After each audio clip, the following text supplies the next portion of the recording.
I'm Skip Elsheimer of AV Geeks Educational Archive, and I have a collection of probably now more than 23,000 educational films.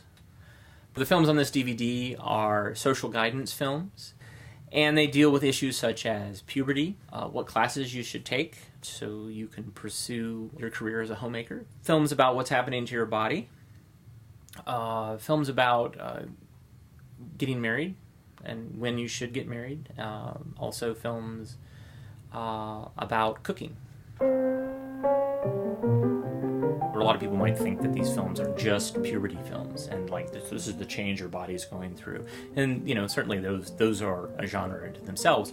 But a lot of films on this DVD are going to be dealing with the emotional changes and the challenges that a kid faces as they reach adulthood. Example is improve your personality. Yes, another part of personality is the way other people affect you. And if other people have a bad effect on you, it may be time to do something about your personality. Another reason that I like these films and I like collecting them is that it's kind of, they do record some aspect of our cultural history. Now, it's as far as, is it portraying how kids were at that time? No, I don't think so. But what it does capture very well is what our fears were and what we considered the social ills to be of the time. So we're eloping tonight. Oh, we thought perhaps we'd get us a small trailer until after Joe graduates, and then get us a place of our own. Elaine, what's wrong? Oh, nothing. I'm thrilled for you, Julie. It's wonderful. Wonderful. These films are historical documents. They weren't created that way. I consider them a historical or cultural document now, but they're funny. I mean, the one thing is that you can watch them and we can look back with hindsight and laugh. I didn't figure you for someone with a sexual hang-up. I don't have a hang-up. How do you know if you haven't had sex? Well, I hadn't said I hadn't had sex. Look, I didn't hold out on you. Do you know how much I spent tonight? I know. I had a really wonderful time. Yeah, well, you have a funny way of showing it.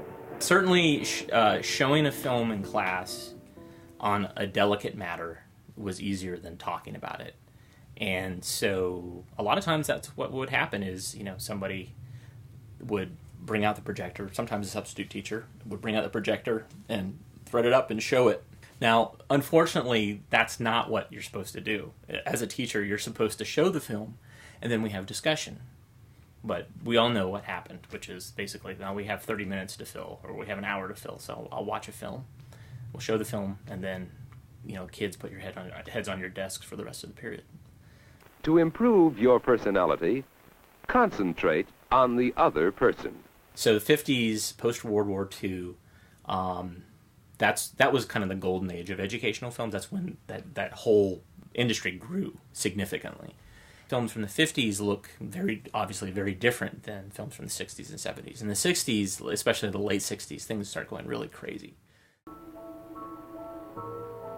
Almost everything you do, you learn.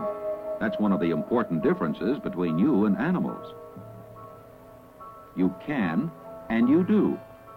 If you recall, you weren't born knowing how to put up your hair in rollers. Films from the 50s were very, there's a problem, there's a solution, and here's how it's done. And that's that. Films in the late 60s, here's a problem, let's talk about solutions. And so what you see, instead of having an expert on the screen talking about it, you often see peers, kids, talking about the problem.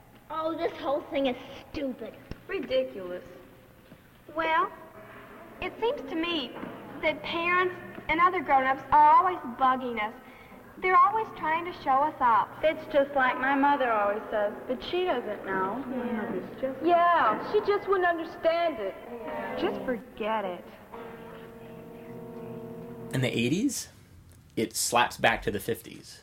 it's amazing to see how conservative things get.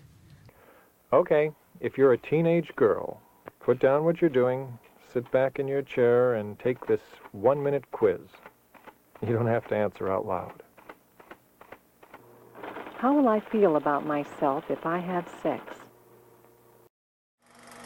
I've always considered projectors and film to be a teaching machine, and if you look at the journals and the periodicals and the advertising, it's clear that that's what they were trying to say, is like this magic projector, back here, and this film will teach your students math. All you have to do is show it, and then you pass out these sheets, and then at the end, everybody's going to know how to do long division. And we have always been obsessed with that, I think, as a culture. And, we've always thought, like, well, if there's some machine that we could figure out how to, you just plug it in and sit a student in front of it, then the student's going to learn everything they need to know about this or that. And so this, and what's funny is the reason that I've ended up with a lot of these films is that this teaching machine was replaced by a new teaching machine, which was the computer. So basically schools were dumping films so that they could make room for computer labs, because the computer was going to be the new teaching machine. The computer was going to be this, you just plug it in and, sit the student down and they play games and they learn how to do long division. Well, that didn't work. And so the tragic thing is the most effective teaching tool is one person talking to another person, and one-to-one. And that's the best way to teach.